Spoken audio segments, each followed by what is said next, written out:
Hi guys, I'm back! We've all felt inspired by video games one time or another. But in this video game, we're looking further than slapping cardboard on your back and calling yourselves Gundam.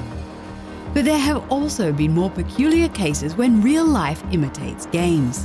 Some are just strange and some make you wonder if life is even real or just some show we can't escape. Don't forget to like, subscribe and hit the bell.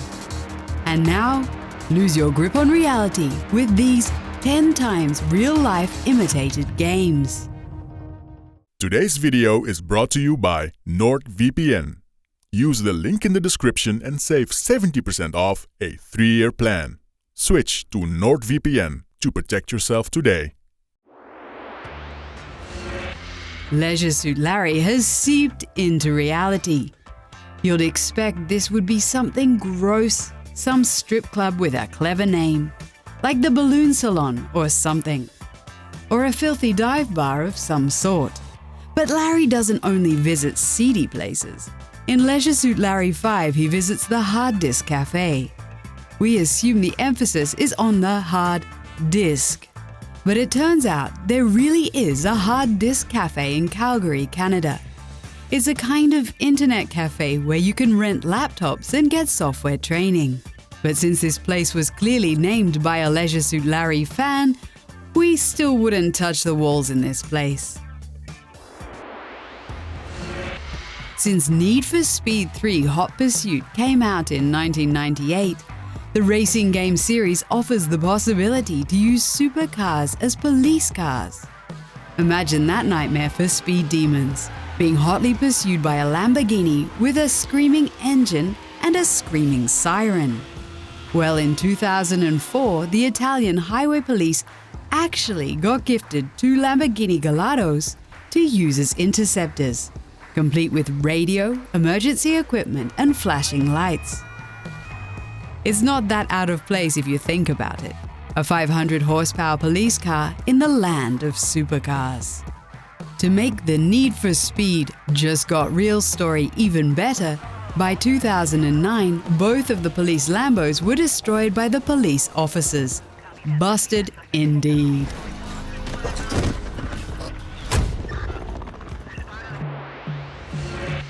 Hong Kong 97 is an insane fever dream of a game. It was made in 1995 and centers around Hong Kong's transfer of sovereignty that was coming up in 1997, which is when the game takes place. The plot centers on an invasion of criminal mainland Chinese into Hong Kong.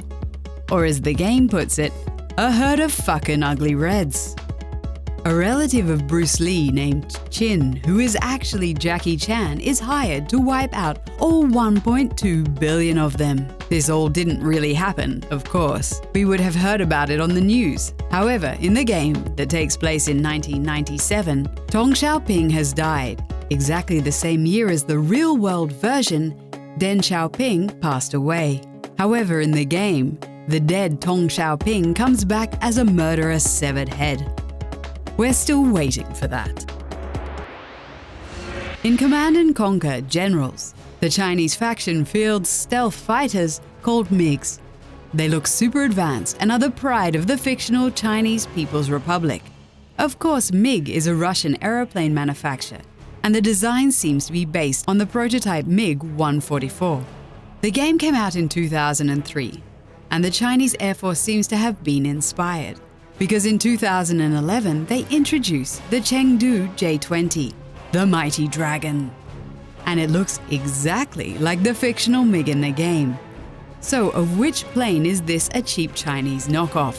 The fictional Chinese plane of the game, or the real Russian prototype? The year is 1980, and a technologically very advanced arcade cabinet came out, Battlezone, featuring a unique periscope-style viewfinder and futuristic-looking vector graphics. It must have felt like the game of the future at the time. So realistic that a version of the game was made for the actual military, to train operators of the badass Bradley fighting vehicle. That's a pretty realistic game indeed. Some developers even refused to work on it because it was for the military. But that's not the only way the game turned out to be too real. See the sharp angles of those vector graphics? Does it remind you of something? That's right, stealth technology. Enter the Polish tank concept called the PL-01 of 2013. Look at those angles. We're not saying Battlezone was secretly a prototype of the stealth tank of the future, but we sure like to think so. Tom Clancy is well known for his military fiction novels. He's written at least 19. Gamers will know his best from the Rainbow Six, Ghost Recon, and Splinter Cell games. The plots stay pretty close to reality. So close, in fact, that the plot for the original 2001 Ghost Recon pretty much became reality. In the game's plot, that's set in 2008, Russian forces invade Georgia, the country, not the US state, to assist separatist rebels in Abkhazia and South Ossetia, prompting the American Ghost soldiers to be deployed. The same thing happened in real life in 2008 as well. Only the outcome was reversed, because in reality, Ghost soldiers don't swoop in to save the day. Imagine a top-secret NAS codebreaker. He gets morally conflicted and defects to Russia. Sounds like it could be really cool, right? And in Metal Gear Solid, it is. Because it's the story of one of the coolest characters there is, Revolver Ocelot. But in reality, we have Edward Snowden, also an NAS codebreaker that defects to Russia. Even though they did about the same, reality is not as epic as the game. A lot less bouncing bullets and fighting super soldiers, a lot more emails and interviews. The Madden series is the #1 American football game. For the non-American viewers, that's the sport predominantly played with the hands by throwing around a leather prolate spheroid. For the last 15 years, EA Sports has given a prediction of the year's upcoming Super Bowl by running a simulation in the game. Up until now, they've got it right 11 out of 15 times. We wouldn't bet the house on that accuracy, but one time they got it exactly right. In 2015, Super Bowl XLIX was played. That's number 49 for the non-Romans among us. The simulation predicted not only that the Patriots would win over the Seahawks with a 28-24, but also the score into the third quarter, with the Seahawks still leading massively by 24-14. And the fact that Tom Brady threw for 4 touchdowns. That's a pretty accurate prediction, once in 15 tries. Just like a stopped clock, they had to get it exactly right once in a while. Payday 2 is all about cool heists in clown masks. Getting that loot while the getting is good. Well, we were amused to find out that the game's publisher, Starbreeze Studios, got a taste of their own medicine when their office got raided by police in 2018. Because a raid is what you call a heist when the police do it. Why did they get raided? For publishing the crime against intellectual property that was the dodo called Overkill's The Walking Dead? No, they got raided on suspicion of insider trading, and one person was arrested. The person that was arrested was later released and cleared of all charges because it turned out he was pressured into selling his shares by his bank. Okay, nobody's a hardcore criminal here, still a cool fact.